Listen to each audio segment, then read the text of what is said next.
The entrance was gaping wide when daybreak arrived, not bolted, not ajar, but gaping like someone had sprinted out urgently or didn't care about returning. The draft had toppled the succulent plant she cherished. Sediment was scattered across the area. A solitary sandal was askew beside the hassock. The liquid in the tumbler she abandoned had transformed into a pool that flowed regularly onto the border of the carpet we purchased in Santa Fe. The rotor was operating on the lowest setting, emitting that delicate, whirring sound it makes when it requires tightening. The sound she once commented reminded her of ancient summertime evenings, and her mirth lingered within the walls, the kind of mirth that doesn't belong to a woman you thought you had figured out. I could still perceive it even though it had ceased moments prior. Upon the cooking surface resided a vessel for wine, mark of crimson, not her customary color. Adjacent to it, a device charger that didn't belong to either one of us. And beneath the wine vessel, the ornament for a finger perfectly positioned atop a textile that read, "Affection resonates most powerfully in its absence." No given name, no authentication, merely that declaration written in sapphire pen, barely legible. The canine belonging to the individual residing next door emitted a bark and then fell silent. I stood in the center of the living space, feet bare, upper garment partially fastened, and observed the ceiling spin as if it could replay the previous evening if I focused intently for a duration.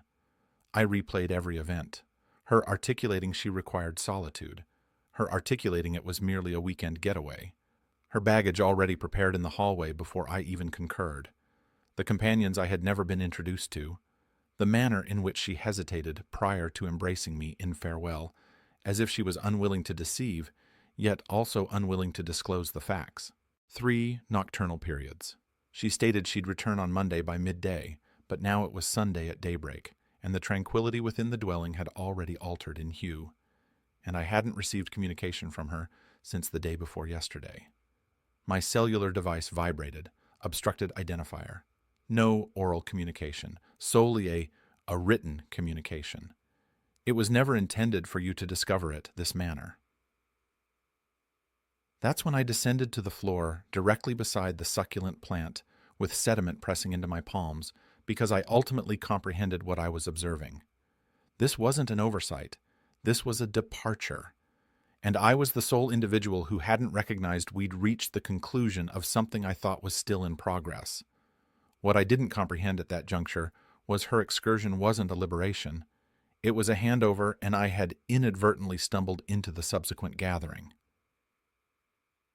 I didn't respond to the communication. I merely stared at it, as if perhaps the expressions would reorganize themselves into something less devastating. Something akin to merely joking or incorrect identifier. But they remained the same, frigid, conclusive, and intimate in a manner that stung more intensely than if she'd spoken my identifier. My extremities were trembling, not the theatrical variety, more like a subdued quivering, as if my physical form recognized prior to my own awareness that something irreversible had transpired. I desired to mobilize, to rise from the floor, to prepare coffee, to divert myself with any activity. But alternatively, I remained situated there for a quarter of an hour, observing the pulsating marker within the written communication field, contemplating what the appropriate response would even consist of. There wasn't a suitable response. Consequently, I stood upright. I deactivated the ceiling rotor. I tidied the scattered sediment. I cleansed the cooking surface as if I were preparing for visitors, except the sole event forthcoming was a reality I hadn't requested. Her portable computer remained within the resting chamber. She never journeyed with it.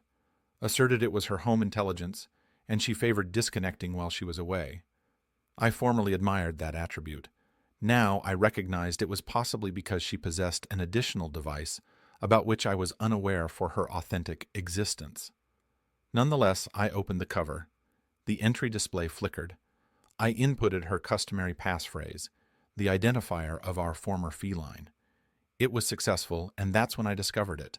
No classified directories, no questionable electronic communications, nothing that explicitly indicated a clandestine affair at initial observation.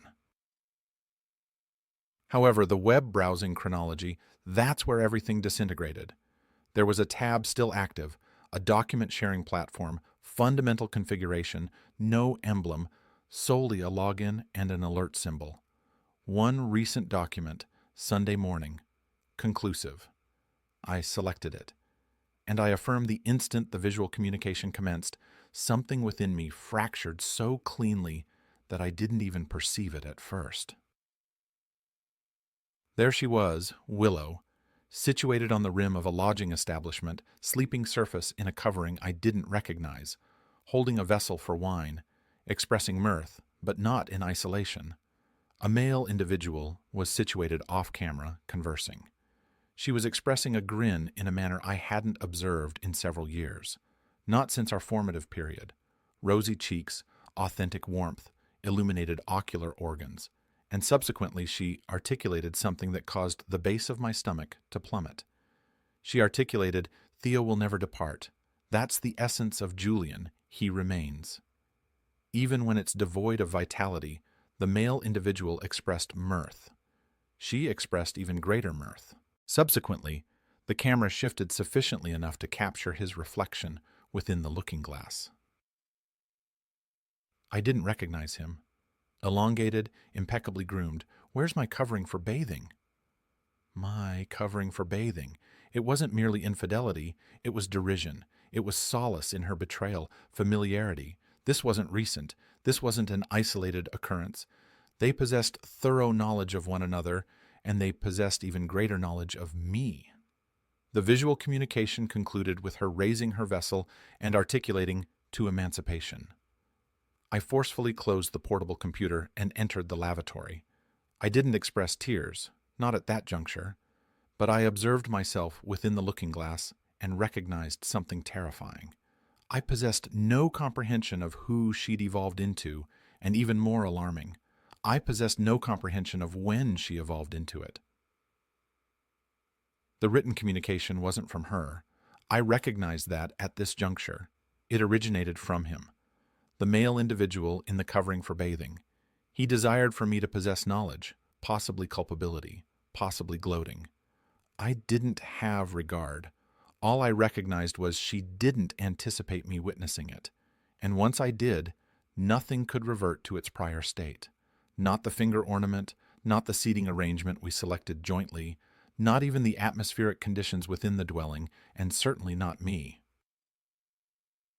I'd invested years contemplating if I was excessively sensitive, excessively clinging, excessively delicate. I habitually apologized when she arrived home late, when I overcooked the evening meal, when I neglected to neatly fold the absorbent cloths. I proceeded cautiously around her dispositions as if they were explosive devices, all while persuading myself that was merely compromise. But at this juncture, I ultimately observed it for what it was. I hadn't been residing within a marital union. I'd been residing within a theatrical performance, and I was the sole individual still applauding. There's a particular insensitivity that establishes itself after you've undergone degradation in tranquility. Not the vociferous variety of betrayal, the cinematic variety where you're permitted to shout and forcefully close portals and hurl marital finger ornaments into the ocean. No, this was subdued, domestic, akin to discovering the milk had soured a week prior and no individual noticed. Subsequent to observing that visual communication, I didn't confront any individuals. I didn't vociferate into the void. I merely remained situated on the rim of the resting surface, extremities gripping the mattress, endeavoring to determine if I'd officially transformed into an apparition within my personal existence. However, something persisted in gnawing at me. The vessel for wine, the covering for bathing, the manner in which she spoke my identifier as if it were a punchline. Something regarding how familiar she appeared in that instant, as if she'd rehearsed this scenario, as if I was the sole individual still learning my dialogues in a drama that had already concluded its duration. I activated her portable computer once more, this occasion with intent, not resulting from inquisitiveness, but rather out of necessity. I selected every item: her directories, her web bookmarks, her conserved passphrases. I felt akin to a stranger navigating the ruins of someone else's existence. That's when I discovered it. A banking mobile application one didn't recognize. She had never referenced this one. Distinctive emblem, distinctive color arrangement. She habitually utilized her shared account, or so I believed. I selected it. I automatically logged in, and there it was, a secondary account under her original identifier with over $38,000 in it. $38,000. I stared at the numerical representation as if it were printed in flames. There were transfers occurring every 2 weeks, stable, mechanical, all routed from our shared account. Subdued quantities disguised as well-being subscriptions, retreats, yoga levies, and all scheduled to occur when I'd habitually be working overtime or in a state of slumber. I scrolled through the transaction chronology. One was conspicuous. It was labeled Maple Hollow Accommodation. I nearly disregarded it, but something regarding the identifier Maple Hollow clung to the back of my consciousness. I utilized a web search engine for it. It required a duration.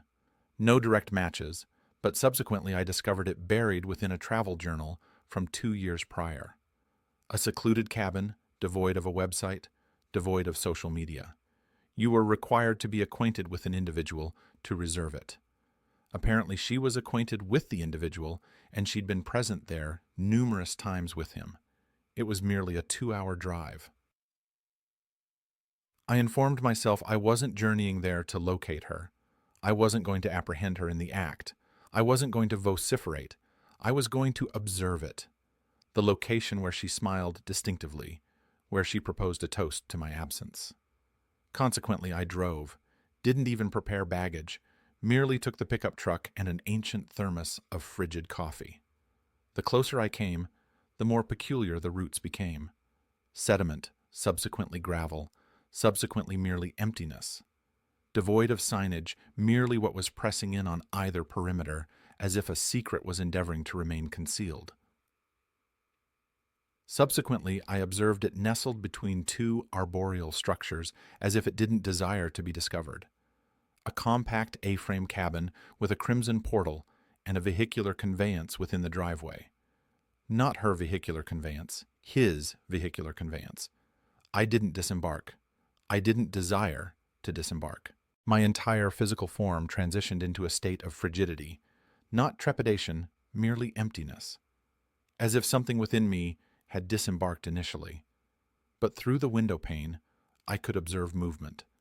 2 figures, one with her posture, the manner in which she secures her hair behind her oral appendage. The alternative, him, the identical covering for bathing, the identical grin, expressing mirth regarding something. Possibly me. I drove off prior to their observation of me. Possibly they did observe me. I don't know. I didn't have regard. I wasn't there for confrontation. I wasn't even there for closure. I was there to comprehend, and I comprehended. She hadn't merely departed. She had relocated. Effectively, logistically, legally. This wasn't some oversight. It wasn't infidelity occurring due to a heated moment. It was a strategy, a well-funded, meticulously executed strategy. And the most detrimental aspect, I was an element of it. The automatic teller machine, the fabricated narrative, the male individual she could depend on to remain precisely where she abandoned him. But I wasn't situated there any longer. And when she arrived home, she would ascertain that tranquility isn't habitually surrender. Occasionally, it's the sound of someone reaching a determination you can't undo. She arrived back on Monday precisely as she stated she would. Midday, precisely, pulling into the driveway with that identical, relaxed posture she habitually possessed subsequent to a massage or a wine tasting. Her baggage clunked against the steps like punctuation marks to a declaration I wasn't permitted to hear. I was positioned 2 thoroughfares distant, observing. I don't comprehend why I didn't desire to be inside when she returned. possibly because I desired to observe it from the exterior. How she behaved when she believed I'd merely be awaiting there as habitually with some microwaved repast or a courteous inquiry regarding her weekend. I desired to observe the theatrical performance without being an element of it. She ascended the steps, fished for her keys, unbolted the frontal portal, and paused for a brief moment. That pause revealed everything to me. Something was distinctive, and she perceived it. I had merely taken the essentials: my attire, a few photographs, my ancient journals, some volumes.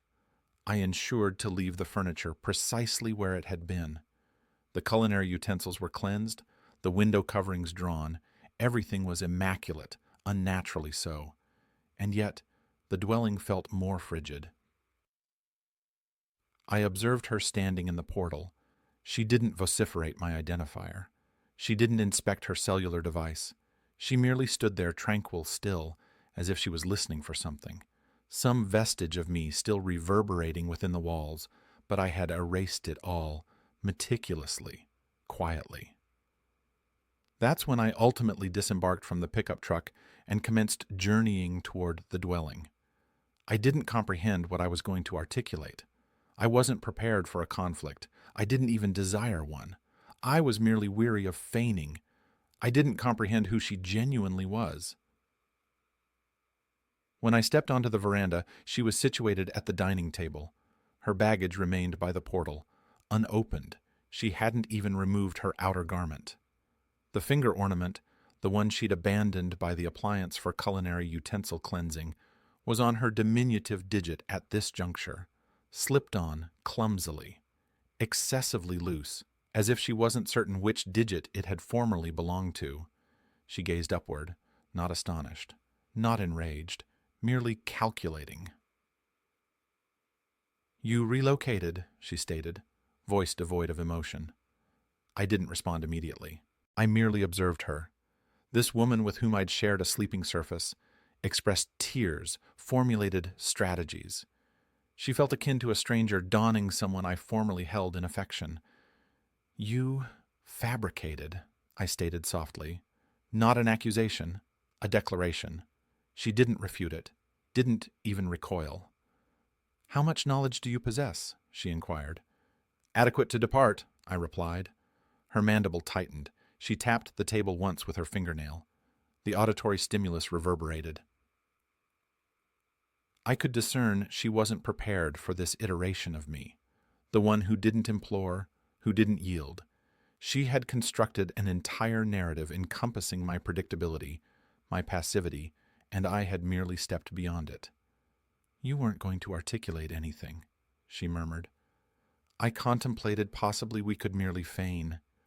I released a breath that wasn't precisely mirth. "You proposed a toast to my absence," I stated. I observed the visual communication. At this juncture, she froze. Ultimately, the initial fissure. "You weren't supposed to," she ceased herself. "I wasn't supposed to matter," I rectified. "I wasn't supposed to observe, wasn't supposed to pose inquiries, merely persist in defraying expenses for everything while you strategized your departure." She occluded her ocular organs for a moment, as if she were endeavoring to obstruct the iteration of the narrative where I wasn't a simpleton. Subsequently came the expressions, "I'll never neglect."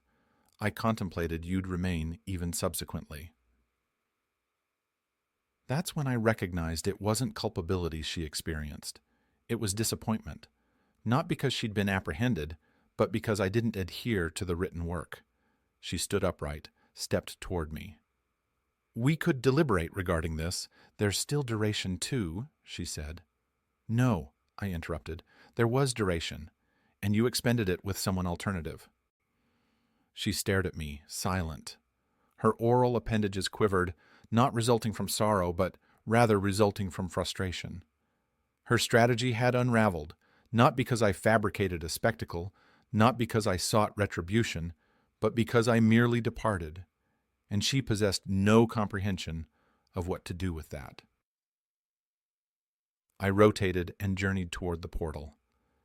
"I'll have the remainder of my possessions collected next week," I stated, not glancing back. "What do I articulate to individuals?" she vociferated. I ceased on the veranda. Articulate to them, I ultimately heeded the tranquility. Subsequently, I departed, not with indignation, not with triumph, merely with the verity. And that was adequate. But what I didn't comprehend was that she wasn't concluded, not even closely. Because 3 days subsequent, I received an envelope via the postal service. And what resided within transformed everything I believed I comprehended regarding her weekend liberation. It arrived in a plain white envelope, devoid of a return identifier, devoid of markings, merely my identifier written in shaky penmanship as, if someone was in haste or excessively apprehensive to be neat.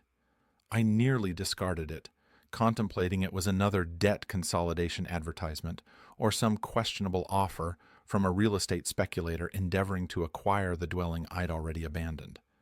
But when I elevated it toward the illumination, I could observe the delicate outline of a paper fastener and something polished.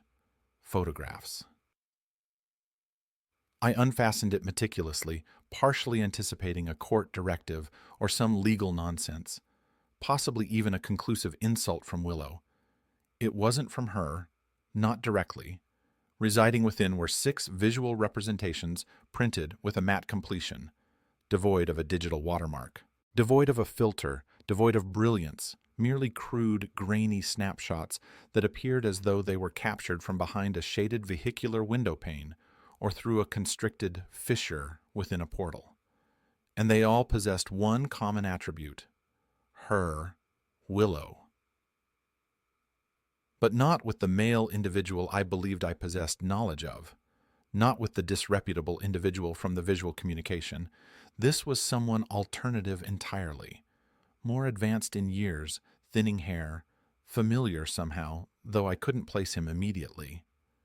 The initial photograph depicted them situated at an outdoor coffee establishment. Her extremity was on his genu under the table. He was observing her in the manner I formerly did prior to my acquisition of greater knowledge. The subsequent depicted them journeying out of a mercantile establishment jointly, carrying merely one bag, casual, domestic, akin to a genuine couple. The third photograph caused my stomach to constrict. It was captured from within the Maple Hollow cabin, not exteriorly, interiorly. Whomever captured it possessed access. Willow was situated on the seating arrangement, leaning over the male individual, bestowing a kiss upon his neck while he scrolled through something on a tablet. The fourth photograph, and this is where the frigidity commenced, depicted her holding a document. I zoomed in. It was indistinct, but I could distinguish the expressions property agreement at the superior portion. And precisely beneath that, my identifier, my complete legal identifier. I relinquished the photograph. My genu actually buckled for a brief moment, as if my physical form recognized prior to my own awareness once more that something was extremely incorrect. I reverted to the photograph. It wasn't a duplicate of her property agreement. It was mine, a document I authenticated. 2 years prior, when we refinanced the dwelling in my identifier solely because her credit had plummeted subsequent to a business failure. I recall the day vividly. She had neglected to bring her credential, and I joked regarding how I was accommodating the team once more. She expressed mirth and bestowed a kiss upon my cheek in the parking expanse. And at this juncture, she was holding that document within a cabin I hadn't even been cognizant of existing until a week prior. The fifth photograph was what triggered everything. It was a shot of that identical, more advanced male individual, not expressing mirth, not casual, but standing adjacent to a storage component, one of those anonymous beige rose-style establishments situated by the thoroughfare connecting different regions. He was observing directly at the camera lens, or possibly beyond it. He wasn't expressing a grin, and that's when it struck me. He wasn't unfamiliar. He was our former neighbor, Mr. Gideon. I hadn't observed him in over 3 years. He'd relocated during the middle of the night, subsequent to a family exigency, and Willow barely flinched, informed me he was habitually slightly peculiar, asserted she was gratified to observe him depart. But within the photograph, she was embracing him from the rear, both of them grinning akin to a pair of adolescents. The conclusive photograph was an interior shot of a compact chamber with cinder-block walls, one chair, one shelf. Upon the shelf resided a safe. Attached to the rear of the conclusive photograph was a glutinous annotation that read, "She's not who you believe her to be. This is greater than you comprehend. Proceed to component 219." Devoid of a signature, devoid of a numerical representation, merely that. I remained situated for over an hour, observing the collection of images, replaying every year of our marital union in reverse within my consciousness, rewinding moments that had appeared mundane at the time, but now resounded with eerie lucidity. The manner in which she altered locks on the carriage storage area for security. The manner in which she insisted on utilizing her personal tax advisor. The abrupt trepidation when I inquired regarding where her ancient journals had vanished. The fabricated excursions with female companions. The altered energy. The years of effective withdrawal disguised as stress or exhaustion. None of it was aleatory. None of it was unintentional. This wasn't merely regarding a romantic betrayal any longer. It was something alternative, something coordinated, monetary, legal, methodical. And I was at the center of it without being cognizant. I observed the chronometer. 2:03 p.m. I seized my keys. I was proceeding to component 219, not because I desired answers, but because I was concluded residing within inquiries. The storage installation was on the periphery of the urban center, beyond the ancient rail routes and a closed diner that still possessed faded open signs within the window pane, as if temporal passage had neglected to inform it regarding the verity. I positioned the vehicular conveyance adjacent to a dented dispensing mechanism that didn't appear to be functional, and journeyed beyond rows of identical roll-up components, each one beige, impersonal, emitting a slight hum within the atmospheric conditions. It was frigid that day, not wintry frigidity, but the variety of frigidity that renders your extremities arid and your neural structures sharper. Component 219 was midway down the third row. It resembled all the others, padlocked, dusty, silent. But I possessed a coding, not originating from Willow, but rather originating from the envelope. It was written on the reverse of one of the visual representations in invisible tincture. I discovered it inadvertently earlier that morning, brushing my thumb across the corner. I borrowed a ultraviolet pen illumination from my neighbor, feigning I was endeavoring to inspect for fungal development on ancient documents. The coding was 7 numerical representations in duration. I inputted it into the keypad on the perimeter of the lock enclosure, anticipating a crimson arrow illumination, but alternatively a beep, a verdant illumination, a click. The portal rolled upward gradually, emitting a groan against years of quiescence. And there it was, not pandemonium, not disorder, not piles of neglected enclosures or implements. Order. A solitary chair positioned within the center of the component. Adjacent to it, a plastic storage container with a scarlet covering. Nothing alternative. Emptiness, concrete walls, a suspended incandescent lamp on a chain above, flickering slightly as if it hadn't been utilized in several years. But it had. The sediment patterns on the floor were disrupted, as if someone had journeyed in a circular route. Here, on numerous occasions, someone deliberate, someone who didn't desire to abandon a mess, but wasn't concealing anything either. I descended into the chair. I don't even comprehend why. Possibly I merely desired to experience stability. Or possibly I anticipated something to transpire when I did. Nothing transpired. Consequently, I reached for the scarlet enclosure. It wasn't padlocked, merely sealed with a strip of worn duct binding material. Residing within were documents, dozens of folders, with labels akin to shared possessions pre-2008, subdued passive account summary, individual retirement account conversions, authorization authenticated, Juniper Consulting shell activity, duplicate marital authorization. I blinked. Read that conclusive one once more. Duplicate marital authorization. I extracted it, and there it was. Willow's identifier and someone alternative's identifier, not mine, dated 2 years prior, filed, stamped, not official but pre-filled, prepared, notarized, and at the bottom a forged signature, my identifier. Someone was preparing to transform into me or establish I'd concur to something I hadn't. At the extreme bottom of the enclosure resided an envelope labeled "For Subsequent To." Residing within was a flash-based memory drive and a missive, not transcribed but rather handwritten. The missive read, "Elias, if you're perusing this, it signifies you've ultimately commenced posing inquiries." I informed her this would disintegrate, but she asserted you wouldn't observe, that you were excessively gentle, excessively devoted, that you'd pardon anything if she expressed tears at the appropriate juncture. She underestimates you. The verity is, this wasn't merely regarding the clandestine affair. It was never merely that. You're recorded on excessively many items she requires to clear. This was a removal, tranquil, painless, legal. But someone was compelled to inform you prior to it being excessively belated. Connect the memory drive. Don't proceed to the jurisdictional authorities at this juncture. You'll observe why. Devoid of an identifier, merely that.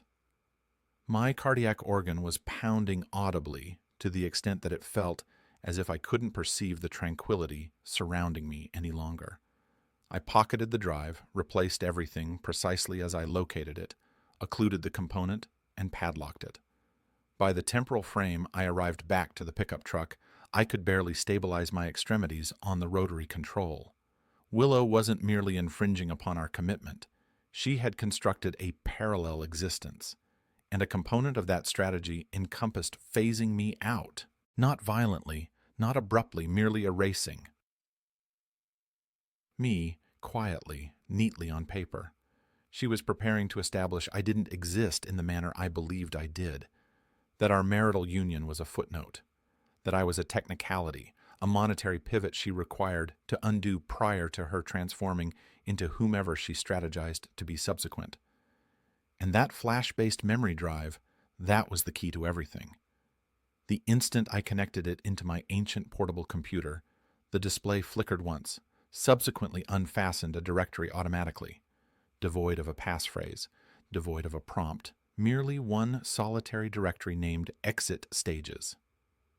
Residing within were subdirectories, each designated with dates, the majority of them months or even years prior.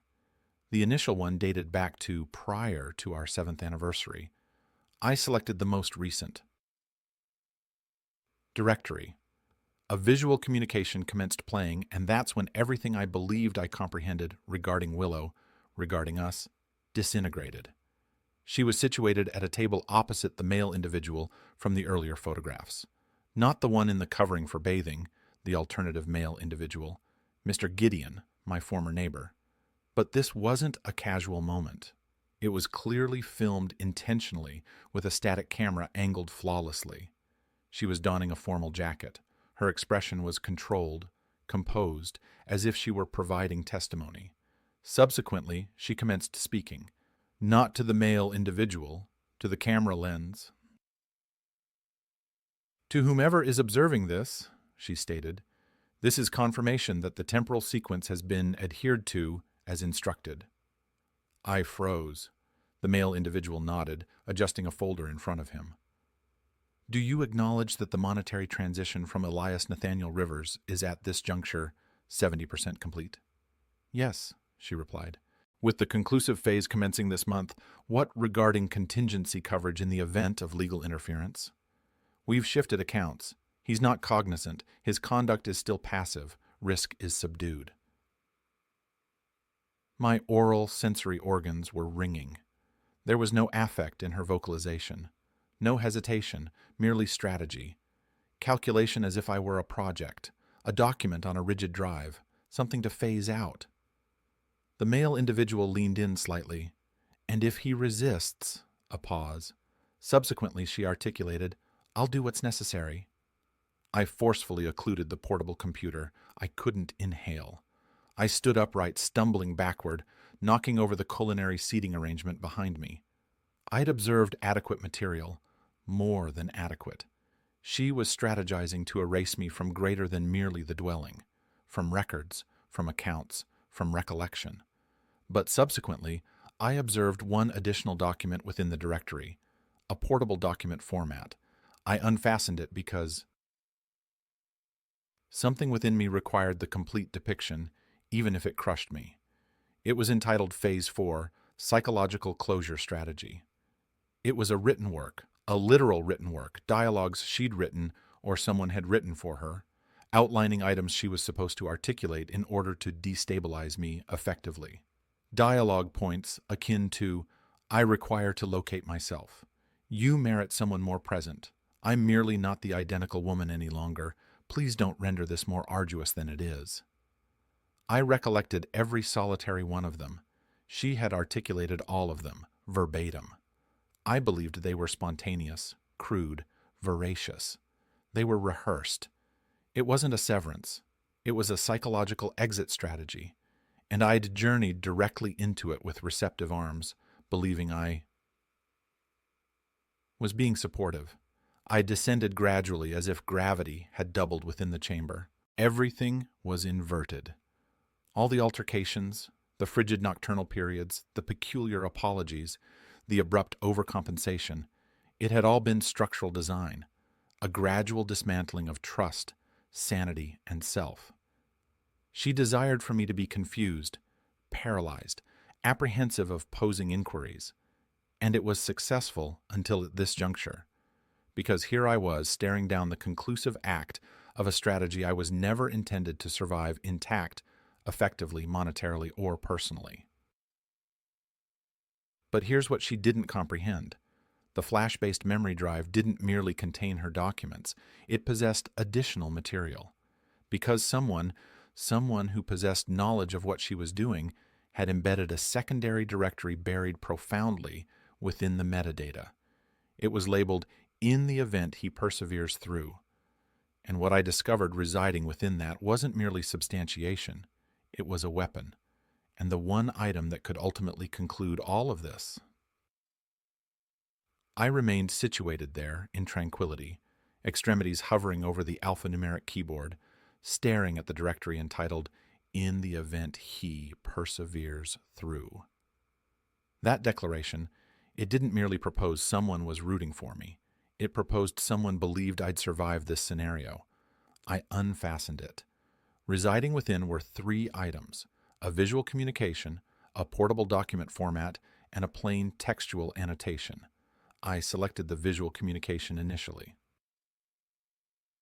The display illuminated with a countenance I hadn't anticipated. Celeste, one of the supposed excursions with female companions, the one Willow habitually designated, but I'd never been introduced to until at this juncture. She appeared more advanced in years than I imagined, with grayish streaks within her hair and a vocalization that conveyed both weariness and contrition. "Elias," she stated gently, "if you're witnessing this, it signifies I've ultimately executed the appropriate action." She inhaled as if the expressions were burdensome. I was a component of it, not initially, but subsequently when I discovered what Willow was strategizing, I didn't obstruct her. I aided her in establishing shell accounts. I aided her in fabricating. I even aided her in scouting that cabin, Maple Hollow. I justified it, informed myself it wasn't my existence. But I possessed knowledge, and I permitted it to transpire. She averted her gaze for a second, blinking tears. But subsequently I recognized something. She wasn't merely abandoning you. She was endeavoring to fracture you, bit by bit. And no individual merits that, not even someone as tranquil, as gentle, as devoted as you. She leaned in. I duplicated everything. I supported it up. I discovered your work electronic communication one day, but I couldn't bring myself to dispatch it, so I mailed it alternatively anonymously. I didn't anticipate you making it this far, but I'm gratified you did. Subsequently, she articulated something that remained with me. You're not feeble. You're whole. You were never the dilemma. The visual communication concluded. I remained still for a prolonged duration. Not because I was stunned. I believe I had advanced past that juncture, but because for the initial occasion in several years, I experienced something peculiar and foreign within my chest. Clarity. I unfastened the portable document format subsequently. It was a complete documentation of every transition, fabricated authentication, and erroneous legal maneuver Willow had orchestrated, not merely against me, but against others as well. Apparently, I wasn't the initial, merely the most compliant, the easiest target. But the document also encompassed one additional item: instructions, how to transport the documentation to a fraud investigator, what steps to undertake to safeguard myself, a trajectory back to myself, and ultimately the textual annotation. Merely one line. Occasionally, survival is the superior retribution. I didn't slumber that nocturnal period. I didn't express tears. I didn't vociferate. I merely inhaled. For the initial occasion in what felt akin to an eternity, I inhaled as if I didn't owe any individual an explication.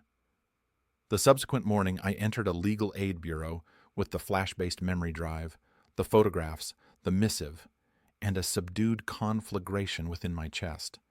I didn't desire to demolish Willow. I didn't desire to inflict harm upon her. I merely desired for the verity to exist somewhere alternative than merely my personal mental faculty. They heeded. They believed me. They commenced the process. Within the weeks that ensued, the influence shifted. The dwelling was positioned under review. Her accounts were frozen. The fraudulent documents were nullified. And I was emancipated. Not merely legally, effectively, personally, psychologically. For the initial occasion in over a decade, I awoke and didn't experience as if I was proceeding cautiously through my personal existence. I leased a cabin, not to conceal, but to restart. Distinctive state, tranquil urban center.